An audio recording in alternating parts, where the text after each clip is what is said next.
As the homeless epidemic in the U.S. continues to worsen, a Twin Cities organization is providing relief to people experiencing homelessness, and not just giving them food and clothing, but housing, and unique housing at that.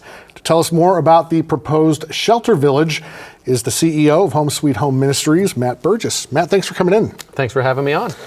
Before we get into the shelter village, which is really interesting, you've been at Home Sweet Home now for how many years? I've been there for 16 years. Okay, how have you seen the issue with homelessness age over that 16 years? Yeah, homelessness has kind of ebbed and flowed a little bit over those years. Really, since coming out of the pandemic, though, we've seen just a worsening crisis, particularly of people who are stuck outside on the streets. Our existing homeless service system has been overwhelmed, and we just haven't grown and adapted to really meet the need that we see now in our community. Have you seen, in the last 16 years, the number of people homeless jump a lot, or has it been kind of steady and just maybe the communities aren't prepared for that? Yeah, that's a good question. There'd always been some seasonal fluctuation to what we've seen with people who are experiencing homelessness. I'd say we've seen a noticeable jump, though, in the past 3 to 4 years, really coming out of the pandemic. Once all of the pandemic relief funding and all those initiatives really wound down, we really saw an increase locally in Bloomington Normal that was unanticipated and unexpected. Mm-hmm. And Bloomington Normal has also seen homes that are just going for incredible amounts of money, but homes that regular people can afford just don't seem to be out there, or apartments for that matter. Yeah, that's definitely been true. We've been fortunate as a community that we've seen a lot of job growth in the local community, but we have not seen corresponding growth in available housing stock, and that's just created a buying nightmare for people trying to get into their first home, or even to rent an affordable apartment. All of those housing costs have just increased dramatically over the years, the last couple of years in particular, because the demand is so high locally. And I guess one of the other issues is too with Bloomington and Normal. They're on the job. They're trying to build more houses and apartments, but of course that doesn't happen overnight. Yeah, developing housing, there's a lot of math involved in that sort of stuff that goes beyond me, but it does take an exceedingly long time to develop new housing, whether it's multifamily or single family housing. It just takes time for that to take shape. Well, this isn't a problem unique to our area, of course. All over the country, people are trying to help the people who are unsheltered, but a new way of doing that has kind of popped up and really gained momentum, it seems, in the last few months. Tell us about the village that you hope to build. Yeah, we're calling it The Bridge. It's a brand new named program for us that we are we will be developing a 48 individual sleeping cabin little shelter village community that we call it. I describe it as a gated community, so it'll be a private facility. And the residents will have their very own standalone sleeping unit. And then we'll have a centralized clubhouse that has some amenities in it, offices and a kitchen and a gathering space, as well as a separate bathhouse that has showers, bathrooms, all of that sort of stuff will be in a centralized location. We're looking at doing it on just a couple of acres of land, really, and we think that it's going to be a really new and important change in our capacity to serve people experiencing homelessness, as well as significant change in how we're configured to serve people experiencing homelessness. Yeah, in a bit I want to talk about the specifics of the village, but just to let people know, this is going to be at the intersection of Main Street and Oakland. In Bloomington, there's a vacant lot there that I believe Connect Transit owns now? Connect Transit owns it currently, that's right. We're actively in negotiations to purchase that lot from them at this point in time. Do you feel pretty good that that's going to happen? I do. Good. Now, as far as these, they're not like the tiny houses that we see on the internet. Yeah, they're smaller than that. This is basically just a room, and I'm guessing it's got electricity, HVAC. Yeah, so each of these sleeping units, depending on, most of them are going to be single units. So they're going to be very small, really about 80 square feet, but they will be connected to power. So they're going to be able to be climate controlled throughout all seasons of the year. So in August, when it's brutally hot and humid, people can turn on their air conditioning and stay comfortable. And in the winter, when it's freezing cold, they can turn on their heat and stay warm and not have to fight to really survive those extremes that we see. The plumbing is the thing that's missing from the sleeping units. We're not running water lines or sewer lines to each sleeping unit. That'll be through the centralized clubhouse and the bathroom facilities. Okay. Now, why these tiny rooms as opposed to maybe building a building or finding a building that's for rent and having everybody in one space? Yeah, well, we've been working towards this for almost 2 years now, trying to develop additional shelter capacity.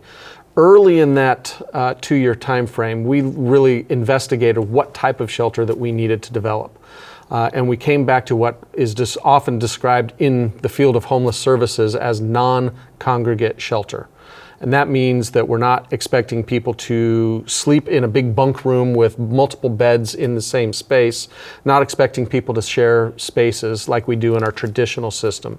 Non-congregate means people have privacy, autonomy, they have their own space, so that the tensions and the conflicts that we see in our existing system are mitigated.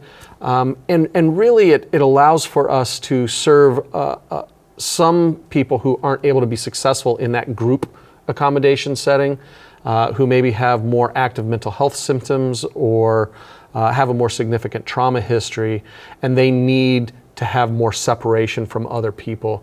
So that's why we landed on non-congregate, first of all. There are a couple of different ways to offer non-congregate shelter. We chose this shelter village model because at least theoretically, it can be developed quickly. Like I said, we've been working towards this for 2 years now, but it can be built quickly, and it is very, very cost effective.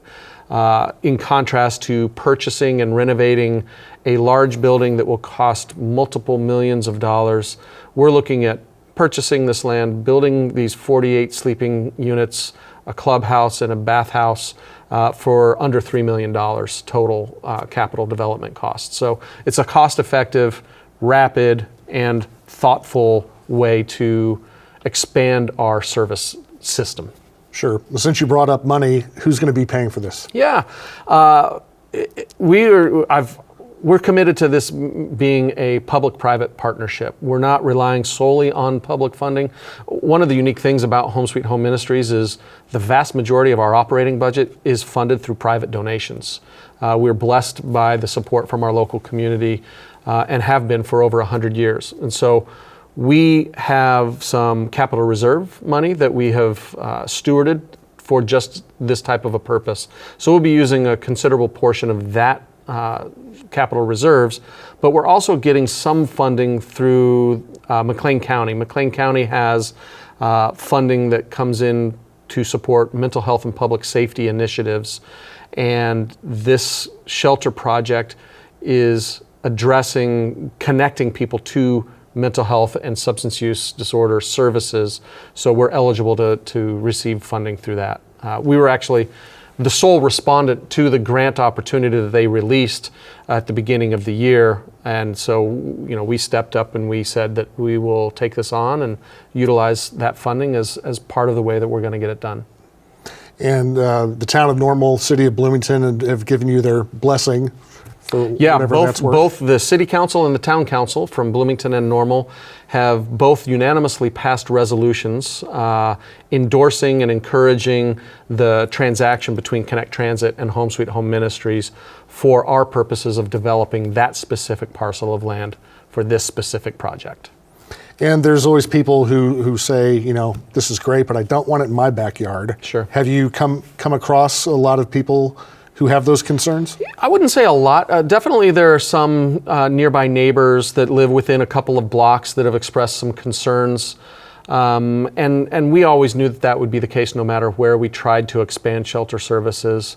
I really think that we have tried to be thoughtful about the design of the project, the design of the campus, so that it is going to be visibly attractive to the neighborhood. We're taking security and safety very seriously. We're going to have a comprehensive on-site security system so that we will have visibility to the fence lines and that sort of thing surrounding the campus. And it's a 24-hour-a-day staffed program. So my team will always be on site once we open, just like our existing shelter program. We're always on site. And so there will never be time where professional oversight and supervision isn't offered. That will always be part of the project. And it's fairly close to your main home sweet home. Yeah, building. I always love telling people that if I stood up in my office and looked out my window, I can see this parcel of land from my window. And so it's not directly across the street from us, but it's about a 60-second walk from that parcel to our existing campus. So how does it work? Do you find somebody who is in need of shelter, and what happens from there? If they say, okay, yeah, I'd like to take advantage of this, what do they have to do? Yeah, we are prioritizing people who are stuck outside, right? People who can't be served in our existing shelter system. And so my street outreach team goes out and finds where people are right now. And we will add this as one of the ways that we're offering assistance, that we are able to extend an offer of shelter to people who don't have that right now, targeting and focusing on the people who are outside in tents, sleeping under piles of blankets, maybe in their car or in a parking garage, those types of scenarios. There will be a screening process just like there is for any shelter program. It'll be a minimal, we want to verify that we know who this person is, that they understand the program as we've got it designed, and as long as all the things line up the right way, then we will fast track them to come in to their own sleeping unit. And what are some of the rules that these folks are going to have to abide by? Yeah, we're going to try and have it be as low barrier as possible, but that does not mean a no barrier shelter by any means. Basically our rules are going to revolve around safety kinds of considerations. You can't be aggressive to somebody else, you can't be threatening to somebody else, can't be engaging in undesirable behavior in the immediate neighborhood area, kind of like a 1 mile radius type of around the campus. We're going to ask people to refrain from certain behaviors, all around safety kind of areas of focus. We're going to differ from our existing shelter in that we aren't going to require as a hard line people to be completely sober all the time. So if people have ongoing substance use disorder and they have a reoccurrence of use, we'll still allow them to come in and sleep in their unit as long as they're not unsafe to others or to themselves. We don't want that condition to be a barrier to a safe sleeping situation for them. We also would look at that type of an individual as our prime candidate to get connected to addiction recovery services or mental health services if that's an issue. And so we don't want to set up a barrier between ourselves and them. We want to help bridge where their situation is into services by engaging them in this project. Yeah, with those services, will it be kind of a case-by-case basis where somebody is looking at person A and saying, okay, you've been staying here, have you been looking for work? Have you been trying to better yourself? Is it one of those things where they'll work with the person and it's not just a place to hang out, so to speak? Yes, absolutely, absolutely. We, again, this is one of those nuanced type of dynamics that we're not going to mandate anybody has to do any specific type of service, right? That's not going to be a requirement. What we're going to do is we're going to engage people. We're going to build a trusting relationship with them. We're going to encourage them. If they have mental health symptoms, we're going to encourage them to get connected to mental health supports. If they have a substance use disorder, we're going to encourage them to get engaged with recovery services from that perspective. And one of the really innovative aspects of this specific shelter village is that those service providers, they're going to come to this location. We're not going to have to send people across town to get those services. Those services will be provided directly on site, right there on what is now a gravel lot. It'll be in the clubhouse, in the bridge, right there. That's good. I mean, as you know, I don't have to tell you, a lot of these folks don't have transportation or money for transportation, so that's one barrier I guess they won't have to worry about. Well, yeah, transportation is definitely a barrier, but also just the going into an unfamiliar setting, right? If somebody isn't accustomed to going to a doctor's office or a counselor's office or what have you. We're eliminating that fear or trepidation that people may carry with them. Maybe they had a bad experience at a previous service provider, and so going into a professional office scenario is something that they're not willing to do. We're eliminating those as barriers as well by inviting the service providers to get outside of their offices and come to our facility to provide those services. In doing some research for this interview, I saw a lot of these villages in bigger cities around the country. While you were doing your homework and looking into it, what did you find in terms of how successful they were and what they needed to be successful? Yeah, that's a very good question. Obviously, community to community, we see different levels of successful outcomes with initiatives like this. The factors that contribute to successful outcomes include our services available on site, and we are very committed to providing those services on site. Is it a well-run and staffed program? Is safety prioritized, right? Those are things that we're committed to. And then a key factor is there housing to move people into following their transition time in the shelter village? And so that's where we have to continue to work as a community to make sure that we have adequate access to housing available to people to move into so that they can have a permanent place and a place of stability. Yeah, how would you deal with something like that today when, again, it takes a while to build new houses and you have to find ones that are affordable? So today in McLean County and Bloomington Normal, how do you deal with that? Let's say you do have someone who is homeless, but they're ready to work and they're ready to turn their lives around. How do you find that affordable housing? You know, we have a whole division of our organization that provides housing assistance and works with local landlords. And so we've got some innovative ways that we make housing available for the people that we're serving. We do what we call master leasing, where Home Sweet Home Ministries signs a lease with a local landlord and then sublets to a person that we're serving while we provide outreach-based housing navigation and case management services. So we make it easier for the landlord to have their stable stream of income, have their property well cared for because our staff are coming on site on a regular basis, and we make it possible for people to get into housing. And so we're going to really lean into those relationships that we have already through our housing supports and look to expand that. That's something that we can do with existing housing. Mm-hmm. It just takes the relationship building, the development of the collaboration with local landlords to give people a chance. And give people a chance with some guardrails that come along with working with an organization like Home Sweet Home Ministries. With this proposed village, are you going to have structures that are big enough for, say, a family?